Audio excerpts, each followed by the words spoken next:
Welcome back. I'm Connie Sobel, your host, and I am thrilled to have our guest on today, Al Carraway. Welcome. We're so glad to have you here. Thank you. I'm elated to be back. How are you? Are you doing well? Great. Not as good as you, who just got back from doing, a marathon in Pennsylvania with your husband. So yeah. Oh yeah, it was awesome. Well, yes. And that is where I met my husband. So it's like this cool full circle thing. So it was, yeah.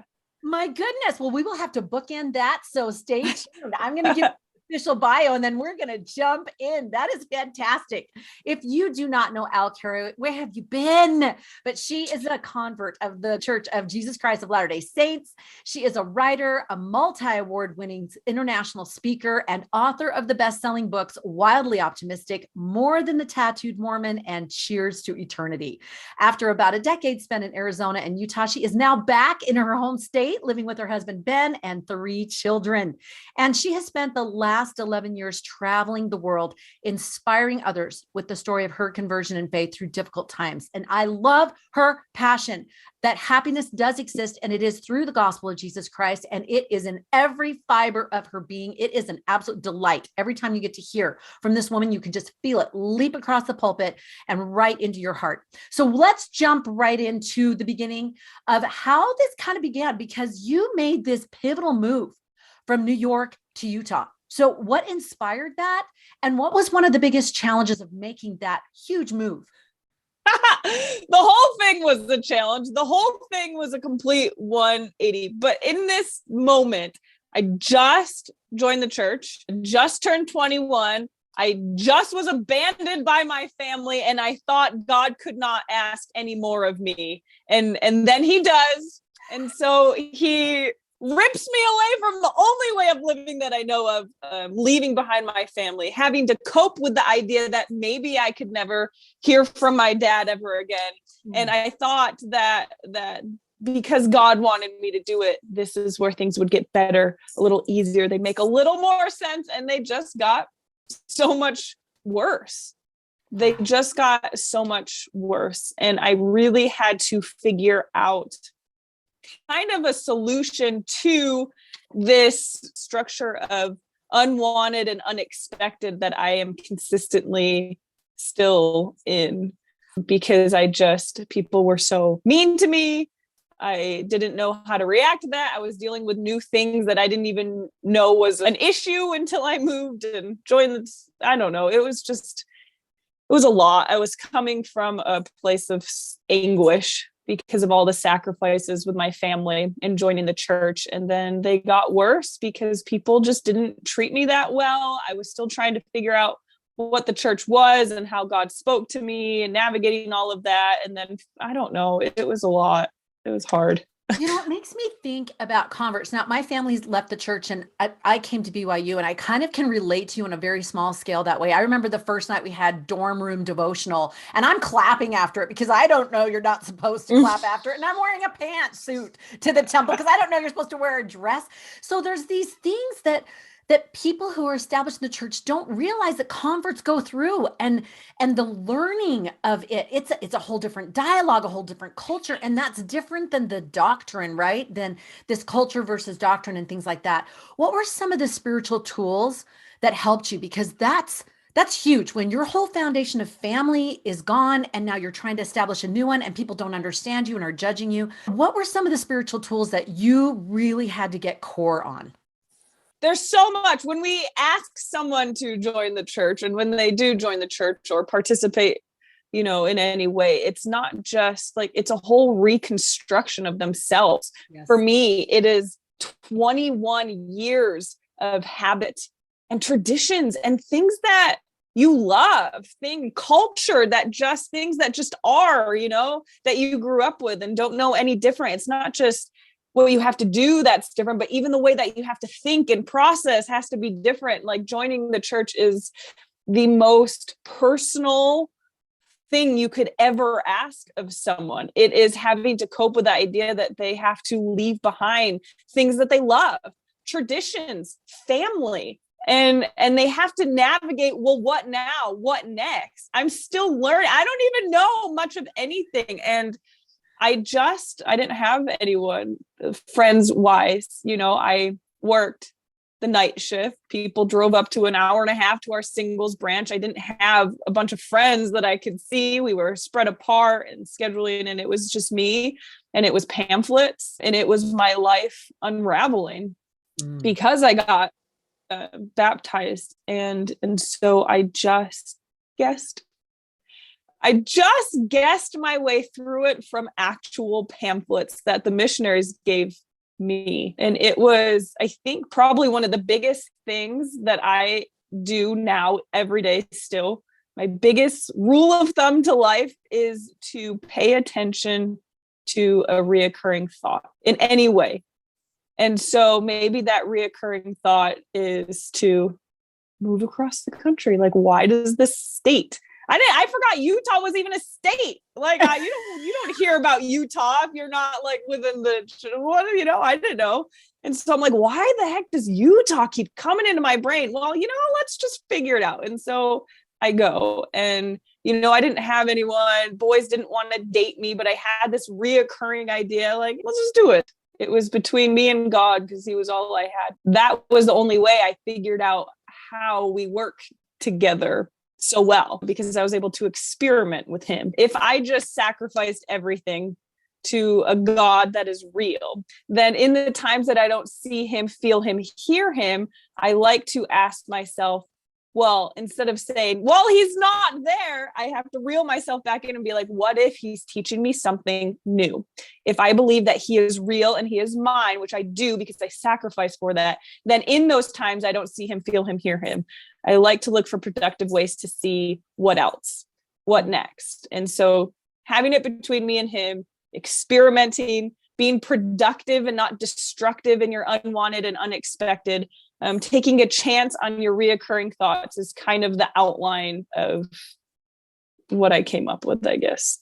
Absolutely love what you just said. And my whole mind is just exploding with connections. I'm thinking about Elder Bednar, how he talks about what is unsaid.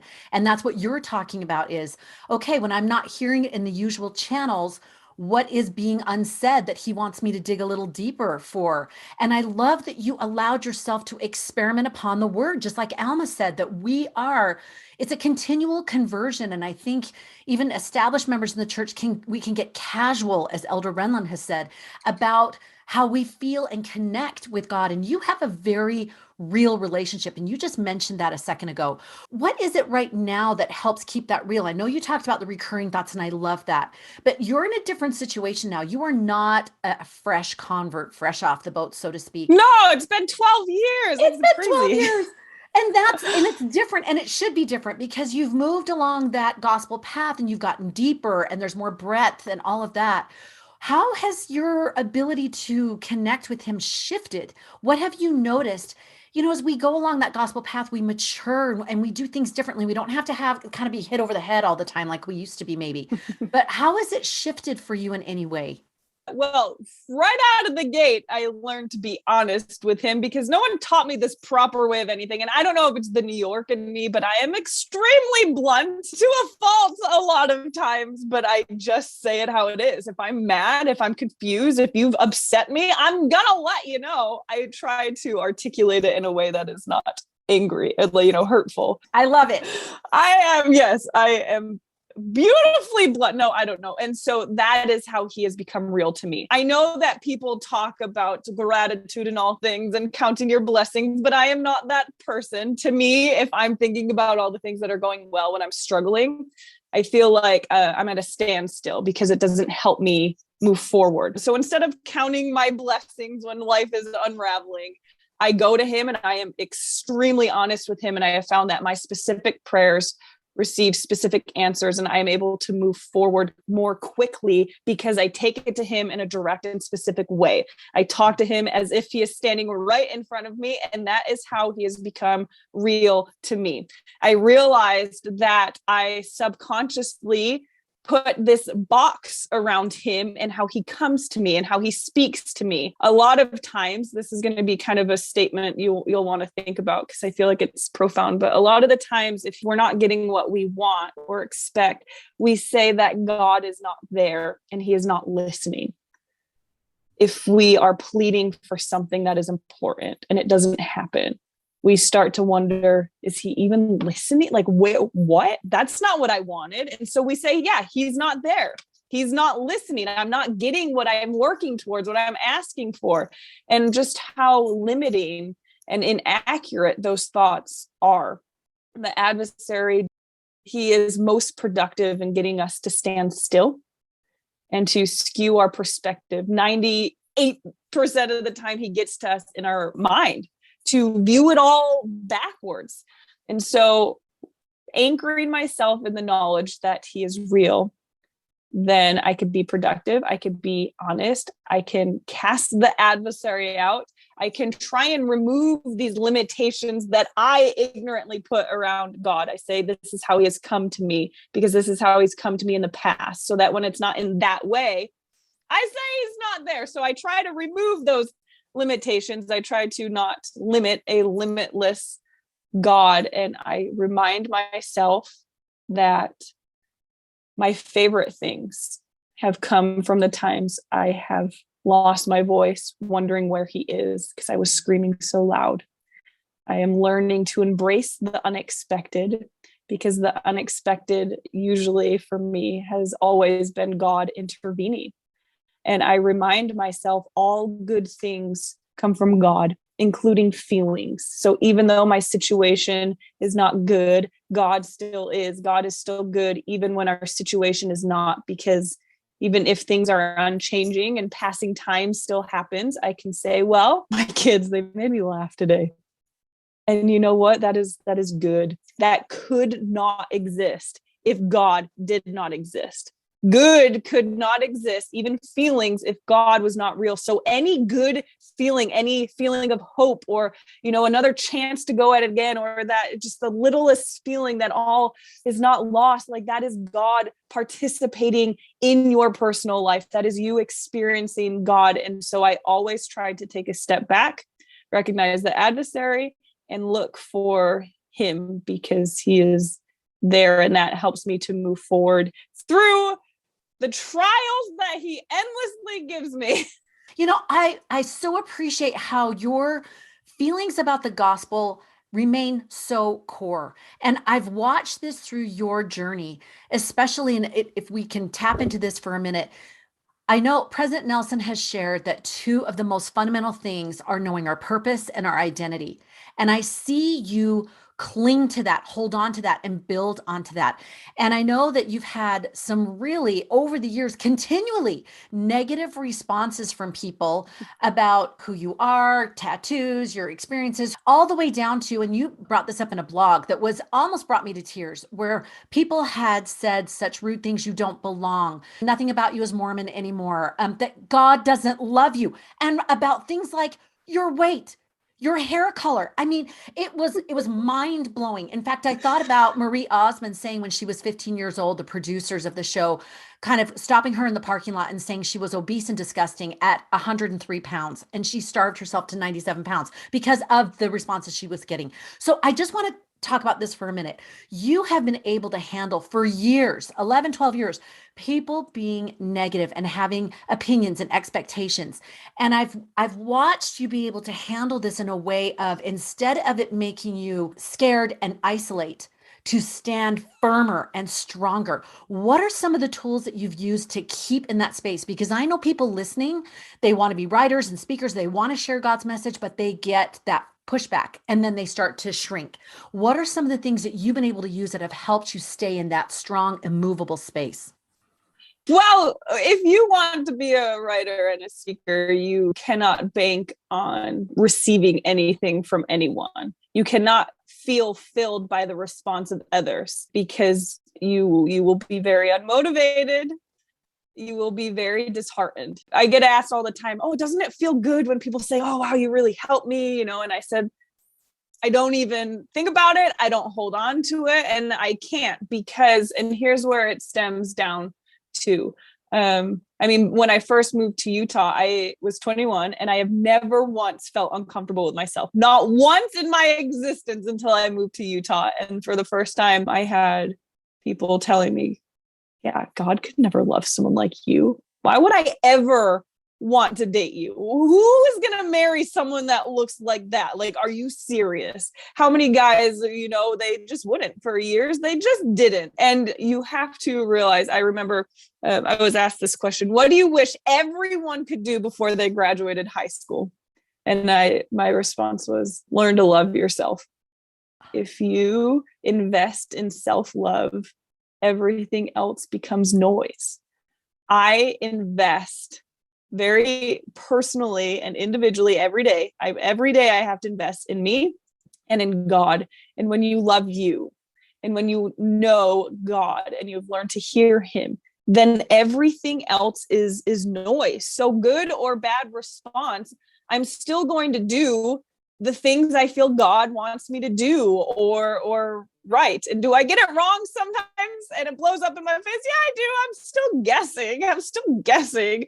But I remember I wrote something several months ago this year, and the backlash was so bad that someone in Utah, what was his name?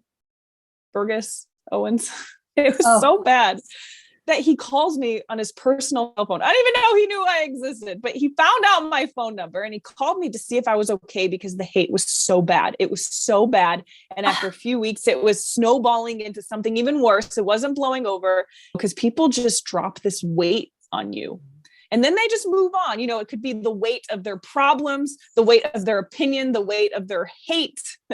and then they just move on with their life. And then you're stuck with everyone's weight. And you have to figure out, what are you going to do to get rid of this weight? And I remember my husband, he said, when you feel like you're doing something God asked you to do, he says, had you known how bad things were going to be, you would have still posted it. And I thought I would have. If I am doing what I feel like I'm called to do, I'm just going to do it. So I invest to love myself. I do. I love who I am. I love who I'm becoming. And I feel like I love and know, and I'm excited to continue to learn this all-powerful being who somehow participates in my life, and everything else is just noise. So if you don't love yourself, if you haven't gotten there yet, that is a good first step, because if you love yourself, you will always give yourself the time.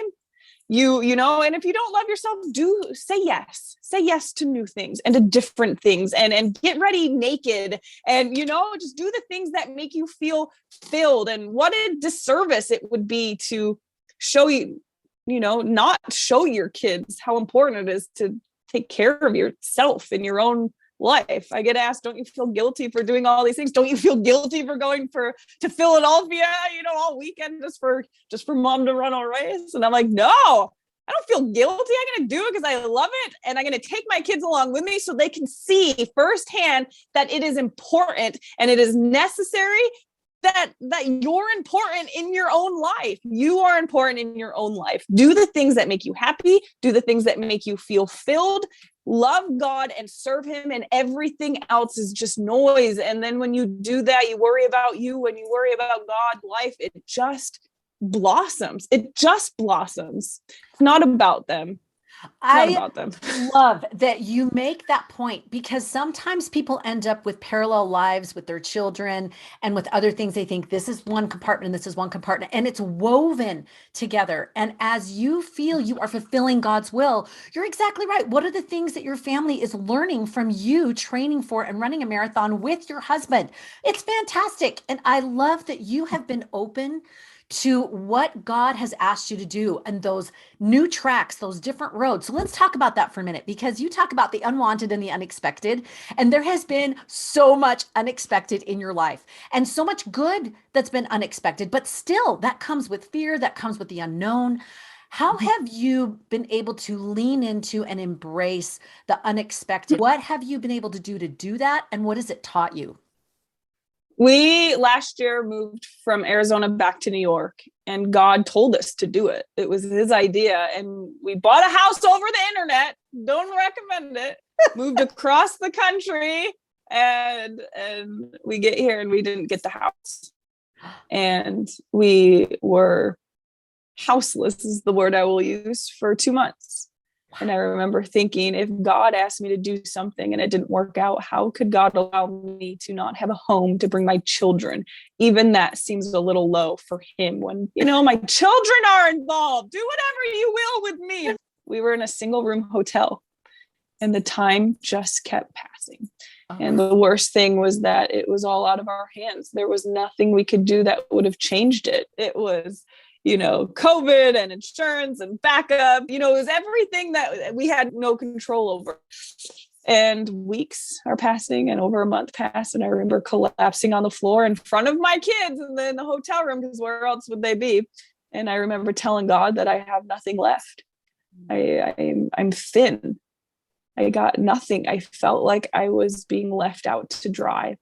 And I'm telling him this, right? Because I'm honest with him. And his answer rocked my world. He responds to me while we don't have a home to live in. And he says, why won't you let me bless you? Why won't you let me take you somewhere better? That's why I exist. And so I just know that from seeing it through, from seeing your seasons through, we are allowing God the opportunity to show us how great he really is. And that passing time does not dim his promised blessings. And you know what life shifting perspectives I've recently learned is Peter on the water. I don't know that we can talk about Peter on the water without talking about everything that could have gone differently. We talk about, look at how he failed. Here's what he should have done. I don't think I've ever sat in a lesson where we don't talk about if only he would have done this. And if only he didn't get distracted, if only he had more faith. And I have learned probably the greatest thing through Peter in the most positive way, which is Peter is the only one who got out of the boat. He's the only one who tried. He's the only one that did. He's the only one that made progress. He was the only one that got closer to Christ because of it all. And here's what I love the most about Peter is that when we hear, "Oh, thou of little faith," it was not in response to his slip-ups. It was not in response to his sinkings. It was not in response to his shortcomings. God did not have some negative salt in the wound. How could you not, Yes. If you just fell, he's not going to be how could you? That's not the Christ that I know and love. And what I have learned and what I see and learning to see more often in my own life is, "Oh, thou of little faith, wherefore didst thou doubt?" was in immediate response to Peter's plead to save him. As if, saying, "Of course I will save you. I will rescue." Yes. How could you doubt that? I'm right here. I'm out here with you. My hand has never been shortened. Did you really think I was going to let you sink? And so when I feel like I am sinking and I think, how could you? In my pleadings, I'm screaming to him because it's as if I may not make it. He is not there to make me feel bad about my shortcomings and my sinkings. He is there saying, "Of course I will save you. Why would you doubt that? Let me take you somewhere better." Regardless of what that path looks like, our God is one who only exists to bring us to greater magnifications. Everything is a greater magnification here in this life. And I'm learning to be excited about that more and question him a little less because, my favorite things have come from my sinkings. Oh, that is gorgeous. And you've made me remember Elder Bednar was talking about when him and his wife were at BYU, Idaho. I think they were doing either a training or something there, or it may have been when they were president. Anyway, he was talking with in a Q&A and someone said, "Why did I feel good about dating this person, but then it didn't work out?" And he said, maybe you needed to learn something from that experience that was preparing you for the right one. And I think about you in that Liberty Jail moment where you're 2 months in a hotel room with 3 little kids. And that is not easy. Having 7 kids myself, I have some experience with that. And you have I look 7 at kids? Yes. Oh, Atlanta. I love that you saw that you went to him in that honesty and that delightful directness. And you said, I don't understand. And he gave you understanding. And then you realized, like you just said, there's something better. And that shifted everything. And to me, as I'm watching your journey, it seems to me that the unexpected that he's brought you has been these stepping stones all along the way. When you look back to where you were moving to Utah and now you see where he's taken you, what is something besides what you were just saying? What is something that you would offer to people who are feeling like, I don't feel like I'm on my path. I don't feel like I've got my purpose. I don't feel like I hear him directing me and guiding me. What is there any tip that you would give them to try to seek that out or to feel the purposefulness of what they're in and what they're doing? Because everyone has a purpose. Everyone has something that he's guiding them toward. Our God is not a God of avoidance and prevention. And the faster we can remind ourselves, the more productive we will be. Our God is not only good when we get what we want. And surely, like, avoidance and prevention is not the definition of a miracle. A miracle is not avoiding and preventing something. You know, if Christ prevented Lazarus from dying, mass conversion never would have happened. You know, if Old Testament Joseph, if he was never brought to the hole, to slavery, to prison with the passing time, he never would have become a leader over all of Egypt. He never would have saved an entire civilization. You know, Lehi suffering in the wilderness. If that was avoided and prevented, he would have been killed. He would have been destroyed. You know, and with Christ, what if that was avoided and prevented? What if he was never killed? If that was avoided and prevented, we wouldn't have anything. You know, surely avoidance and prevention is not the goal. Surely God is not good when we are avoiding and preventing, you know, from the unwanted and the unexpected. That's not the miracle. God is good even when our situation is not, because he keeps his promises, because he is not overlooking or ignoring or punishing, nor is he playing favorites, but he is in fact working hard with every little detail to make sure it's even better than what we have in mind. So if you are trying to figure out, well, what about me? Where am I in all of this? Are we investing in the time to know? I just finished studying Doctrine and Covenants every single day on a separate Instagram page. I read every day on Instagram to feed our soul. And then I do like a little history and context, but we have every single section of Doctrine and Covenants because someone went to the Lord with a question, with a problem. And God, he takes what we give him and he responds back with solutions, with ideas, kind of like the whole hotel thing. I felt like it was the brother shared with barges. I learned that not working out is it working out, because of the fruit that wouldn't have come otherwise. I was engaged to a boy, didn't marry him, and I felt very inspired to get engaged to him. Why didn't it work out? Why did I move to New York if I am homeless? Like, why is it not working out when I am doing what you are telling me to do? Kind of like Peter. Peter's only on the boat because God told him to get on the boat. You know, him walking on the water. He didn't want to go for a nice sail on the water. He only did it because God told him to do it. And so what I have learned from Peter is, you know, what if it's not about walking on water? What if it's about going to him through it all?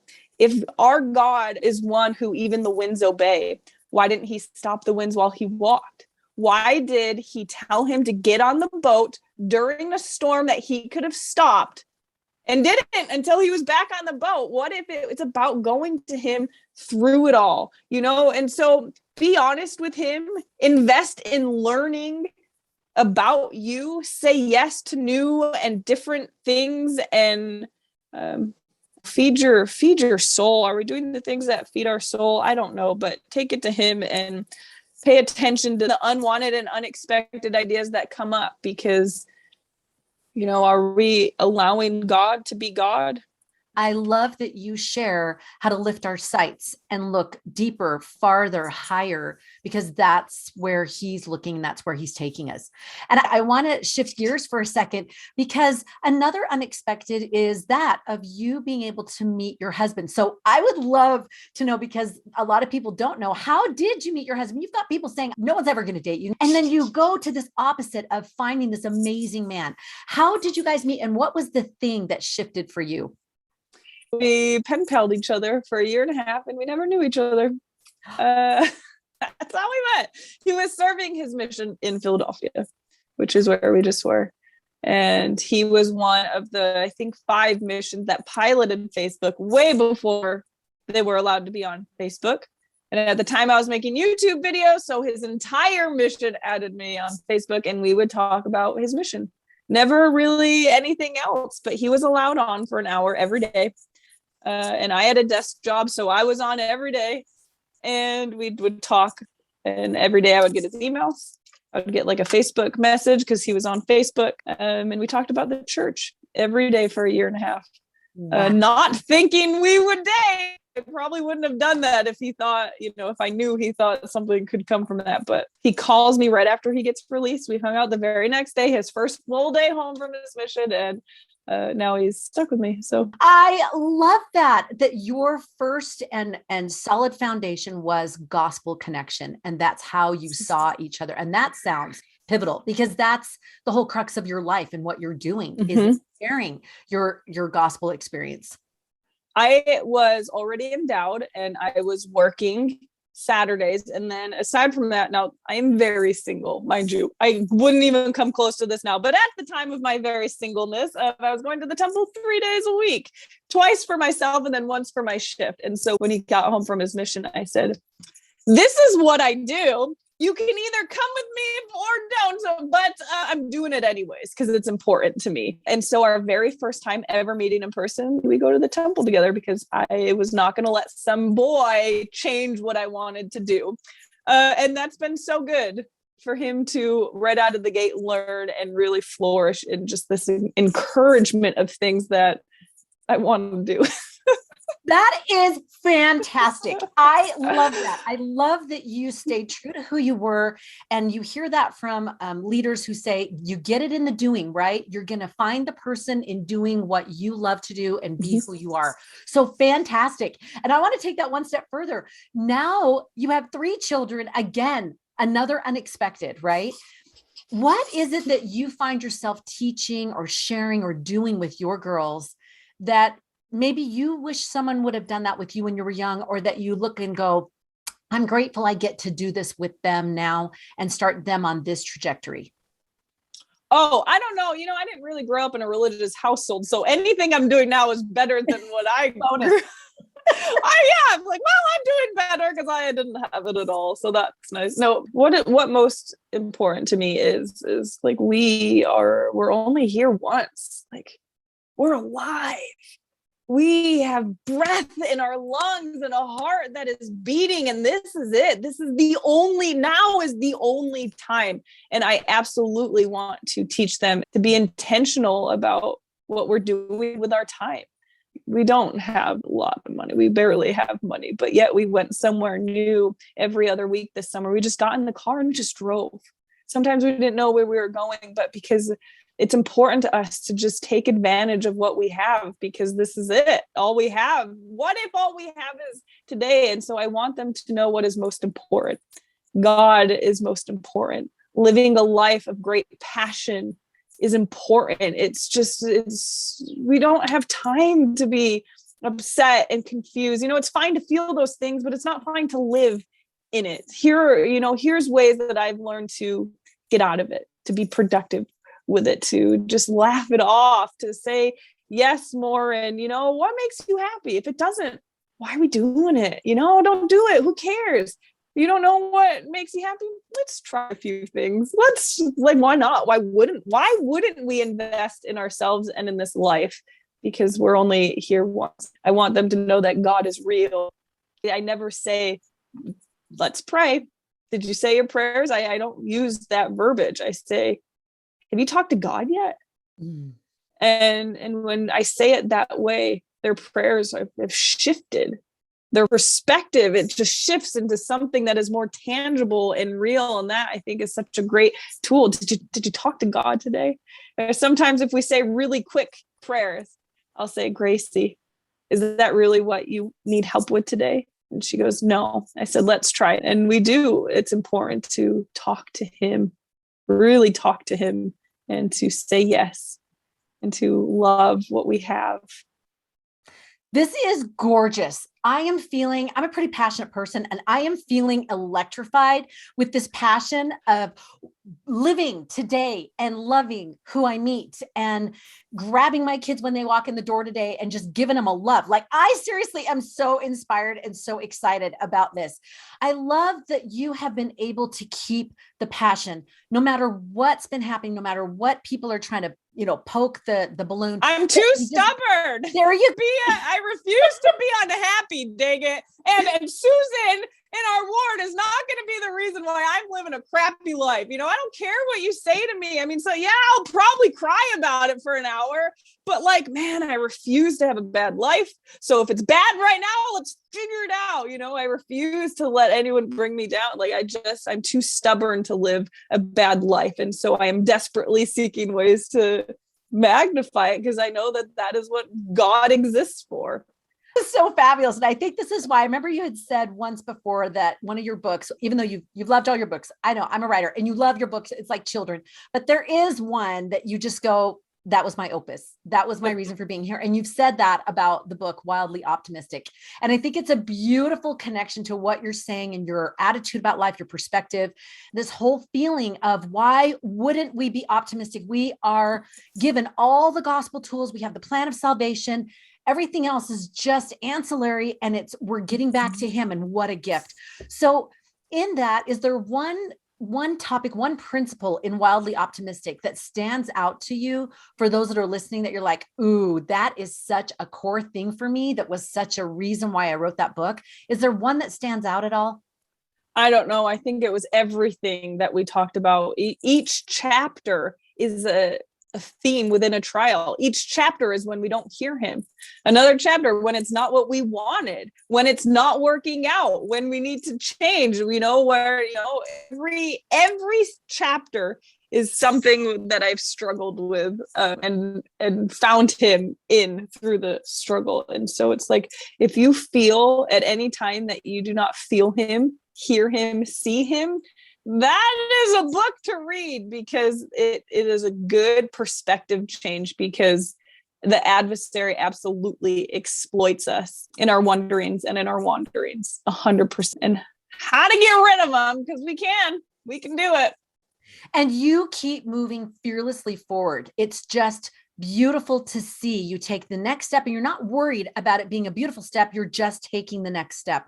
And I see you suggest that to people of, if you don't know what's next, and no matter if it's an embarrassing thing or it's a clumsy thing, that you take the next step, which brings me to, I was just watching a reel of Brooke Walker. I do Studio 5, and she was talking about how many times has she done something embarrassing on media, and she's like 50 times, 500 times, right? And she was like, keep counting kind of thing. And I think about when I did one of my first podcasts, I was doing Dean Hughes, and I said, oh, is this your first book? It was like his 93rd book. It was so embarrassing. But if you had one of those media moments, whether you're speaking or podcasting or something, where you've had an oops moment, and it's just been kind of it's been a fun, or it's been a keeper moment. Has there been a moment like that for you? My whole life, like laughing at myself. I don't know. Yeah, all of them. I think it's fantastic. You keep this sense of humor that allows you to take what comes, and that kind of Elder Worthland thing of come what may and love it, and then keep moving forward. Now, I know this may be a little more personal question, but like in your book, More Than the Tattooed Mormon, have you ever had questions about, are you going to ever get your tattoos removed? Or, or do you feel like you want to move beyond being known as a tattooed Mormon? What's your thoughts on that? Oh, I hate the nickname. Always have hated it. Hate it. It was a battle with my publishers that been mentioned in the title of my first book. I only have control over so much of it, but I hate it. But in the sense of, it's a complicated question, because one, I don't even notice I have them. don't even care. I received a blessing 10 years ago that said God does not see them. They don't exist. And so that was actually the perfect lesson of repentance and the atonement as a whole. Can we fully understand something that's completely clean? Not that he chooses to ignore it, but that it just doesn't exist. And so I taught myself over a decade ago, well, if he doesn't see it, then what do I care? You know what I mean? I only care about him. Now, there's a part of me that's just like, I don't know, I'm on my kid's PTA, and part of me just walks into PTA and I wish I didn't have them, because I feel like, I don't know, that's not who I am. But 99% of the time, that's not even church related. That's just kids PTA. But 99% of the time, not even a thought. Not even a thought. I don't even anymore. And I've heard often that when people hear from me for the first time, meet me for the first time, they don't even. People say, do you get asked about your tattoos a lot? And I said, in person when they meet me, no, almost never, because after they talk to me, it's like not even a thought, So I have to absolutely agree, care. because this is the first time I've actually met you in person, and I didn't even think about it until we're like X amount of the way through, and I see your hand going up, and I happen to see it, and I'm like, oh yeah, that's right. So it is true. And I think you bring up this beautiful thing, that the very thing that has made you who you are and this path that you've taken has been this beautiful gift, this unexpected, sometimes unwanted gift, that now it's in its perfect place, just like it was before and even now. And we don't have to be ashamed of these things. As we come to Christ, we all have our things, and he doesn't want us to feel ashamed. He wants us to let go and come to him. And like you said, flourish within those and use them for good. I could talk to you for another hour. I wish that we had it, but wrapping up and kind of winding down here, when you are thinking about this journey that you've been on of navigating faith and creativity and gaining these professional skills of speaking and writing internationally that you hadn't even planned on, all of these things, how have you been able to navigate all those unwanted and unexpected beyond what you've shared already? Like, what has helped you stay in that space of, I can live my beliefs no matter if I'm in New York or New Zealand, doesn't matter. I'm living it no matter what challenges come to me. I am living it and I'm loving it. Self-love, yes. I think the contrast of not having it helps with my wonderings and my wanderings, having that, I don't know, just investing and having that contrast. I don't know that I have a well-articulated answer to that, except that I know that God is real and he is mine, and he is good, and exactly what you said, whatever you have, whatever you are carrying, you can let this go. You can and you should move forward. I had a bad day. You just have those bad days where it's on a million little things happening. You keep dropping everything, and you're like, please, you just watch the clock, waiting for the day to end. You're waiting for the day to end. You're waiting for the season to end. You're waiting for a season of struggle, a season of, and my husband, he goes to pick me up, pull me up from sitting down, and he wants me to dance with him. And I don't want to dance with him. I am mad. I am depleting, and I want to be left alone. I want the day to end, and dancing with you with no music in my kitchen is not what I have energy to do, but I like him. And so I stood up and we danced in the kitchen at 9:30 at night with no music, and the audacity of him to feel like he could change my day at 9:30 at night. And he did. Even that late at night, even that late into the season, we hit the reset button. And I think there's something to that. I think that we forget that we can change things, and we should, and every passing second is a chance to turn it all around. And the unexpected is God intervening. And when we don't see him, he's sharing and showing us what else and what next, and everything, every step is the miracle. And just tell the adversary to shut it. Like, you don't have time for that. You don't have time for that. You have a life full of great purpose. And even if you're in a hard seasons don't last forever, but they do all bring forth new blossoms. Are we seeing it? I don't know, but they are there, and everything you need, all of the promises, all of the blessings that we're trying so hard to attain, they're all in past tense. Prepared. God, he has already spent the time, the love, the work, the effort into preparing those ultimate magnifications that you get here in this life. And you are deserving of all of them simply because you are his. Your only qualifying factor you need to everything beautiful and blossoming in this life, you already have, and you cannot change. You're his. And that is everything. Absolutely gorgeous. I feel so fed and so joyful. I can't even express it. I am loving this. And I know our listeners are loving this as well. If they want more from you, where is the best way for them to reach you? I'm all over the place. I'm on Instagram, Al Carraway. I'm on Facebook. I write a lot of books. I speak a lot. If you want me to come speak, you just shoot me an email and I show up. So wherever.